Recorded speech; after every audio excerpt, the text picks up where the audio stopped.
L'histoire du 18-25 en moins de 5 minutes. Aujourd'hui, l'affaire Homme-Mort. D'après le pseudo utilisé par l'auteur des menaces, et a lieu du 14 mai au 7 juillet 2013. Le sérieux des menaces, ainsi que l'état psychologique de leur auteur, vont pousser à une traque sans merci pour retrouver un homme qui annonce vouloir laisser sa trace dans l'histoire. Tout commence le mardi 14 mai 2013 en début de soirée. Sur ce topic archivé et disponible en description, nous pouvons apercevoir les motivations d'Homme-Mort et son plan qu'il appellera le dernier chapitre de sa vie. Je vais vous raconter quelque chose d'intéressant. Vous allez assister au dernier chapitre de ma vie. Toute ma famille se moque de moi, me rappelle ma situation merdique à chaque occasion, me rabaisse dès qu'ils peuvent. Je n'ai plus d'amis depuis le collège, période où je me suis désintéressé du monde réel. Me lever le matin n'a pas d'intérêt. Or, je veux avoir un intérêt. Ne pas être insignifiant comme toutes ces larves dehors. Laisser une trace, quelque part. Mon oncle a un permis de chasse, j'en ai profité pour lui emprunter son semi-automatique. Je sais comment l'utiliser, et je l'utiliserai, croyez-moi. J'habite dans une certaine ville, où se trouve un certain lycée, et vendredi, je laisse ma trace dans l'histoire.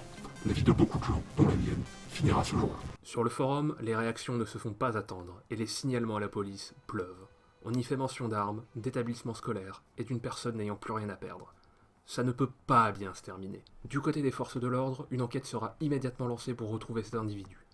Et n'oubliez pas de vous abonner et de liker la vidéo, où Homme-Mort viendra frapper à votre porte, cette nuit, à 3h du matin.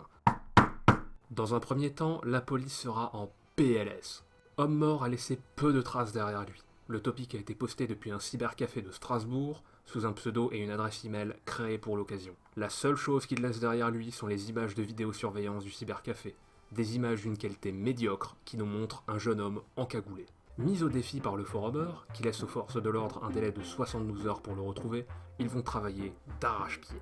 Mais à leur grand désespoir, l'individu n'a toujours pas été retrouvé dans ce laps de temps, ce qui va pousser les autorités à l'établissement d'un plan B. Le vendredi 17 mai 2013, au petit matin, un immense dispositif policier va s'activer. Homme-Mort annonçant viser un lycée, c'est l'intégralité des 57 lycées du Bas-Rhin qui seront mis sous protection policière, avec des centaines d'agents sur le coup. Les cours sont bien évidemment annulés. Non, je rigole, les cours sont maintenus. Un tueur peut débarquer dans votre lycée à tout moment, mais ne craignez rien. Allez en cours, faites pas d'histoire. Homme-Mort ne passera pas à l'action ce jour-là, mais un homme dépressif, armé et menaçant est toujours en cavale. Dans les semaines qui suivent, les forces de l'ordre vont explorer une nouvelle piste. En effet, sur cette photo d'une qualité médiocre, un indice sera décisif. Le sweat à capuche porté par Homme-Mort va finir par causer sa perte. Après une étude approfondie, la police a réussi à déterminer la marque du vêtement. La marque Jules, spécialisée dans le prêt-à-porter masculin et visant une clientèle jeune. Les historiques de vente des magasins Jules sont perquisitionnés. Dans ces fichiers se trouvent les informations des paiements réalisés par carte bancaire. Procédant par élimination, les enquêteurs ne gardent que les profils les plus intéressants. Des familles avec enfants qui pourraient correspondre au profil d'Homme-Mort. L'étau va petit à petit se resserrer sur lui. Il sera finalement arrêté le 7 juillet 2013, devant les trouvailles de la police, à savoir sa corpulence similaire à la photo, ainsi que le fameux sweat à capuche retrouvé chez lui. Homme-Mort passe rapidement aux aveux et sera mis en examen dans cette affaire. Il ressortira libre dans l'attente de son jugement. Ce jugement aura finalement lieu en décembre 2015. Le tribunal a bien compris que ce topic n'était pas une menace, mais plutôt un appel à l'aide. Aucune intention réelle de passage à l'acte n'a été décelée par les experts appelés à la barre. Homme-Mort étant mineur au moment des faits, il écopera d'une sanction assez faible, une centaine d'heures de travaux d'intérêt général à effectuer dans les 18 mois. Le tout associé à une obligation de se former et de se soigner. Il ne fera pas appel de ce jugement.